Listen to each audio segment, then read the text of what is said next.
আসসালামু আলাইকুম ওরহমতুল্লাহি ওবরাকাতুহ। ইন্নাল হামদুলিল্লাহ ওয়াসসালাতু ওয়াসসালামু আলা রাসূলিল্লাহ ওয়া আলা আলিহি ওয়া সাহবিহি আজমাইন। আউযু বিল্লাহি মিনাশ শাইতানির রাজীম। বিসমিল্লাহির রহমানির রহিম।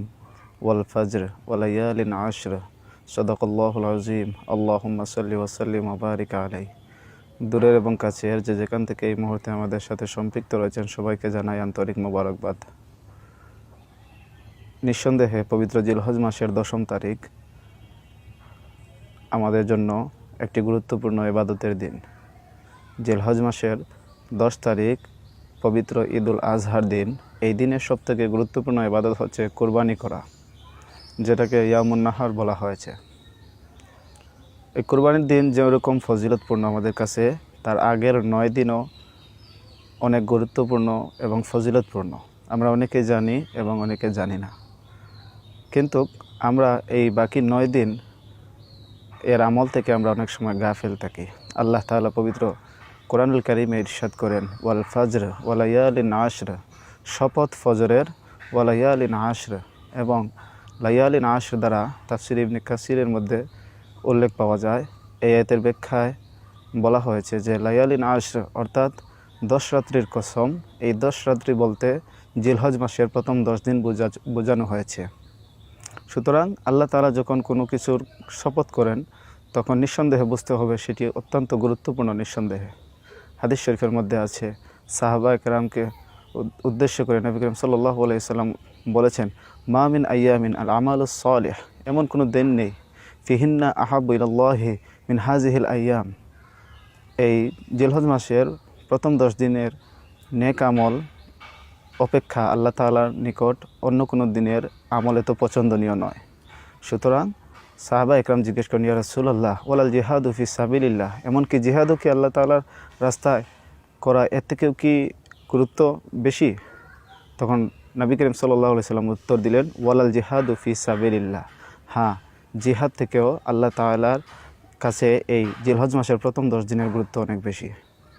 সুতরাং ওই ব্যক্তির কথা বাদে, যেই ব্যক্তি আল্লাহ তাআলার রাস্তায় যুদ্ধের জন্য নিজের জান মাল নিয়ে বের হয়ে চলে গেছেন, তার কথা ব্যতীত তার কথা ভিন্ন।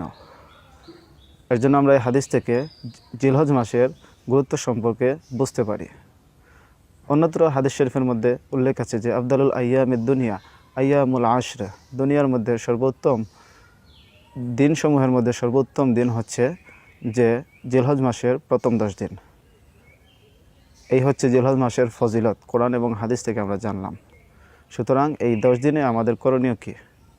আমাদের করণীয় হচ্ছে এই 10 দিনে বেশি বেশি করে নফল ইবাদত করা, আমল করা, রোজা রাখা।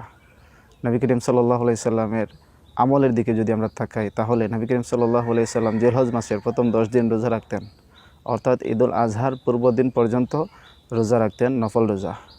আমাদের যাদের সম্ভব হয় আমরা যেন 1 তারিখ থেকে 9 তারিখ পর্যন্ত রোজাগুলো রাখতে পারি, এবং তাও যদি সম্ভব না হয় তাহলে আমরা অন্তত আরাফার দিনের রোজা যেন রাখতে পারি। আরাফার রোজা সম্পর্কে নবী করিম সাল্লাল্লাহু আলাইহি সাল্লাম বলেছেন, আহতাসিবু আলাল্লাহি আইয়ুকাফিরাস সানাতাল্লাতী ক্বাবলাহু ওয়াস সানাতাল্লাতী বা'দা, আমি আল্লাহ তাআলার কাছে আশা করি যে জিলহজ আরাফার দিনের রোজা সম্পর্কে আমি আশা করি আল্লাহ তাআলা বান্দাদের জীবনের পূর্ববর্তী 1 বছরের গুনাহ এবং পরবর্তী 1 বছরের গুনাহ আল্লাহ তাআলা মাফ করে দিবেন। সুতরাং এটি নিঃসন্দেহে অত্যন্ত গুরুত্বপূর্ণ একটি ইবাদত, যে আরাফার দিনে হাজিরা আরাফার ময়দানে হজ করেন। এখন আরাফা হচ্ছে 9 তারিখ, আমাদের দেশে পড়ে 8 তারিখ। সুতরাং আমরা 8 এবং 9 2 দিন রোজা রাখলে অবশ্যই আমরা আরাফার সওয়াব পেয়ে যাব ইনশাআল্লাহ।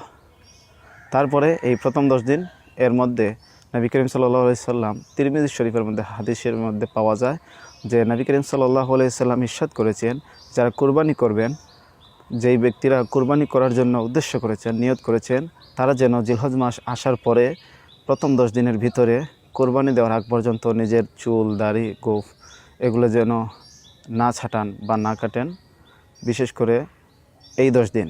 এবং যারা কুরবানি করবেন তারা যেন কুরবানি করার পরে নিজের চুল, গোঁফ বা অবাঞ্ছিত লোম শরীরের তখন পরিষ্কার করতে পারবেন, অথবা তার আগে বা তার পূর্বে, জিলহজ মাস আসার পূর্বে এগুলো আমরা পরিষ্কার করে নিতে পারি, তাতে সওয়াব অনেক বেশি হয়ে যাবে।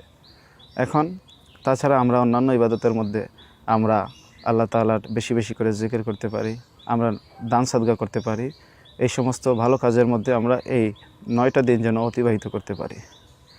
তারপরে যাদের উপরে কোরবানি আবশ্যক হয়েছে তারা যেন আমরা কোরবানি করি, তারা যেন আমরা নিজের এই দায়িত্ব পালনার্থে কোরবানি যেন করি, আল্লাহ তাআলার হুকুম পালনার্থে। কারণ কোরবানির সওয়াব এত বেশি পরিমাণ যে নবী করিম সাল্লাল্লাহু আলাইহি সাল্লাম বলেছেন, ওই কোরবানির পশুর প্রত্যেকটা পশমের বিনিময়ে আল্লাহ তাআলা এক একটি সওয়াব দান করবেন। সুতরাং আমাদের উচিত হলো এই জিলহজ মাসের প্রথম 10 দিন, যেটি আল্লাহ তাআলার নিকট রমজান মাসের পরে সবথেকে পছন্দনীয়, এই কোরবানির মাসের প্রথম 10 দিন যেন আমরা ভালোভাবে ইবাদত করতে পারি। এই ইবাদতের মাধ্যমে যেন আমরা জীবন গঠন করতে পারি। আল্লাহ তাআলা আপনাকে আমাকে সবাইকে তৌফিক দান করেন, আমিন। ওয়া মা আলাইনা ইল্লাল বালাগ। আসসালামু আলাইকুম ওয়া রাহমাতুল্লাহি ওয়া বারাকাতুহু।